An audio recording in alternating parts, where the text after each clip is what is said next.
ओम नमो भगवते वासुदेवाय नमः। मित्रों, आज 25 तारीख 25/6/2026 हो गया।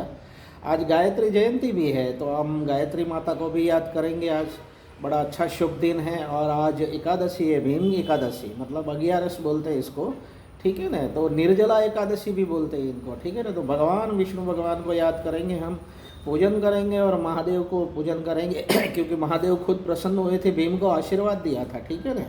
तो भीम वैसे भूखा नहीं रह सकता था, लेकिन उस दिन उसने 11 का निर्जला एकादशी किया और शिव जी प्रसन्न हुए, तो शिव जी का आशीर्वाद प्राप्त हुआ। तो एकादशी का बहुत ही अति मूल्य महत्व है।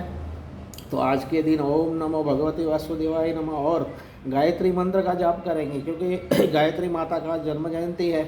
ओम भूर्भुवः स्वः तत्सवितुर्वरेण्यं भर्गो देवस्य धीमहि धियो यो न प्रचोदयात्।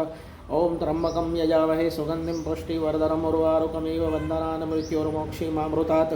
અને જય માતાજી કરીએ, ઠીક છે ને। તો આજનો વિષય ઉત્તમ છે, ગુરુવાર છે, ગુરુદેવનો વાર છે। ગુરુદેવ ખુદ વિષ્ણુ ભગવાન, પુરુષોત્તમ ભગવાન ખુદ ગુરુદેવ છે। શ્રી કૃષ્ણ ભગવાન ઈષ્ટદેવને આપણે યાદ કરીએ, કુલદેવી માતા ચામુંડા માને યાદ કરીએ અને આરામથી આપણે વ્રત કરીએ અને નિર્જલા એકાદશીનું પુણ્ય પ્રાપ્ત કરીએ। જે માણસો બીપી હોય, વૃદ્ધ હોય, વધારે મતલબ ભૂખ્યા ન રહી શકતા હોય, તે પણ સાદું ભોજન કરીને પણ રહી શકે છે અને ભગવાનનું ભજન કરી શકે છે, એટલું જ એને પુણ્ય મળે છે, ઠીક છે ને। તો જય હિન્દ, જય ભારત। આજનો વિષય એટલો જ રાખીએ। ઓમ નમો ભગવતે વાસુદેવાય નમઃ। બળભદ્ર શ્રી ગોહિલ, ભાવનગર, ગુજરાતથી।